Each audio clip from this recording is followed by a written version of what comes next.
बसवलिंगाय नमः।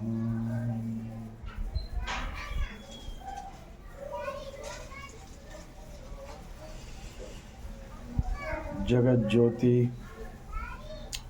क्रांति योगी महात्मा बसवಣ್ಣनवरನ್ನ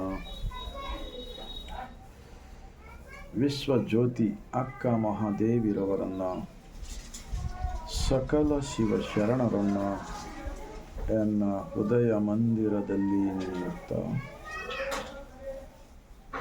ಭಾರತೀಯರೆಲ್ಲರಿಗೂ ಈ ಮುಂಜಾನೆಯ ಶರಣಗಳು. ಒಂದು ಮಹಾತ್ಮ ಬಸವಣ್ಣನವರ ವಚನ. ಅಪ್ಪನು ನಮ್ಮ ಮಾದಾರ ಚೆನ್ನಯ್ಯ, ಬಪ್ಪನು ನಮ್ಮ ಡೋಹಾರ ಕಕ್ಕಯ್ಯ, ಚಿಕ್ಕಯ್ಯ ನನ್ನಯ್ಯ ಕಾಣಿರಣ್ಣ, ಅಣ್ಣನು ನಮ್ಮ ಕಿನ್ನರಿ ಬೊಮ್ಮಯ್ಯ, ಎನ್ನ ನೇತಕ್ಕೆ ಅರಿಯಿರಿ ಕೂಡಲ ಸಂಗಮ ದೇವ.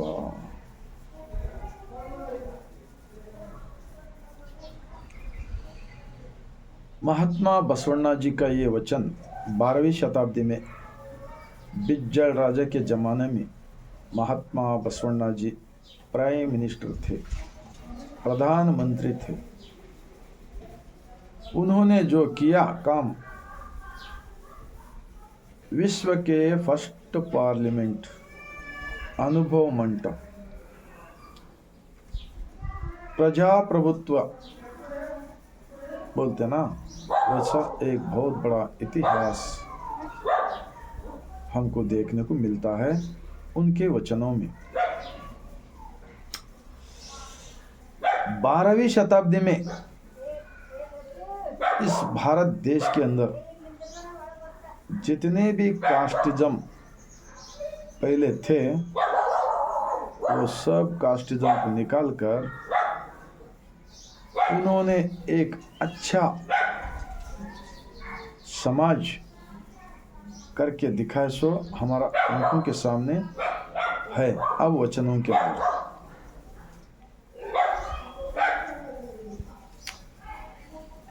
अप्पनु नम्म मादार चन्नಯ್ಯ। देखिए, इस कास्टिज्म निकलने के वास्ते इस वचन के अंदर हम क्या मालूम करने लेना पड़ेगा। उन्होंने क्या कहते हैं, मेरा पिताजी कौन है? मादार चन्नಯ್ಯ है। मेरा पिताजी का बड़े भाई, बड़ा बाप कौन है? डोहार कक्कಯ್ಯ। चिक्कಯ್ಯ नन्नಯ್ಯ काणिरಣ್ಣ। चिक्कಯ್ಯ उन्होंने भी एक शरण थे। उनका विचार आचार सब कुछ, उनका सच्चाई को, एक सज्जनी के विचार को देखकर उनका तारीफ किया है। नन्नಯ್ಯ उड़ीसा की जंगल में उनका काम क्या था कहते, रोज और एक जंगल के रास्ते से जाने वालों को उनके पास संपत्ति, सोना चांदी जो भी है चोरी करने का काम करता था कहते उन्होंने। अगर नहीं दिए तो जान से भी मारता था कहते। वैसा एक बुरा काम करने वाला इंसान था। उन्होंने क्या किया, बसवा कल्याण के अंदर, जो कर्नाटक के अंदर बसवा कल्याण है ना, यहाँ पर जो महात्मा बसवण्णा जी प्राइम मिनिस्टर होकर एक अनुभव मंडप चलाते थे। उस अनुभव मंडप का जो विचार आचार, उनका रीत नीत, उनका सज्जन के सब देखकर यहाँ से वहाँ, वहाँ से वहाँ सब तरफ कश्मीर से लेकर कन्याकुमारी तक प्रचार चलेगा। तो नन्नయ్య को रास्ते में अल्लम प्रभु मिलने के बाद में चोरी, इनके पास तो कुछ भी नहीं, अल्लम प्रभु के पास।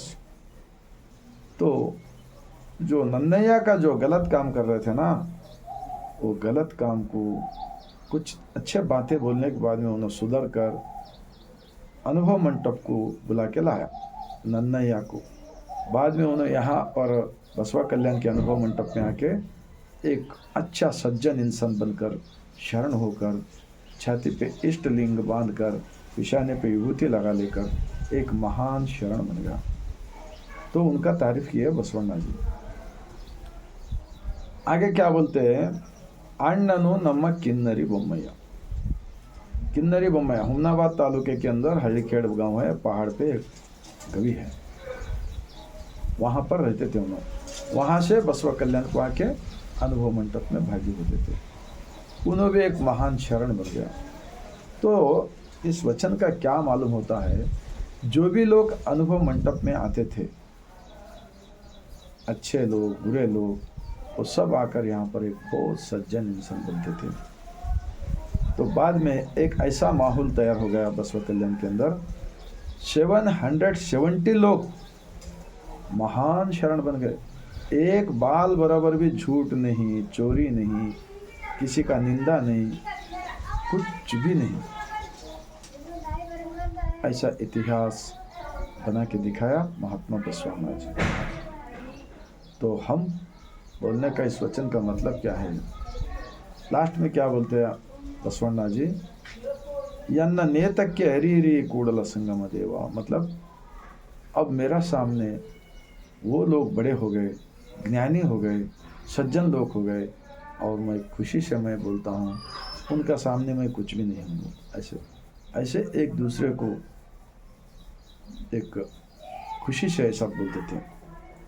तो वो दिन कहाँ गया, अनुभव मंडप का विचार को शरणों का वचन जलाया गया, शरणों को तकलीफ दिया गया, और वही शरणों के नाम पर अब सब तरफ मंदिर बनाया जा रहा है।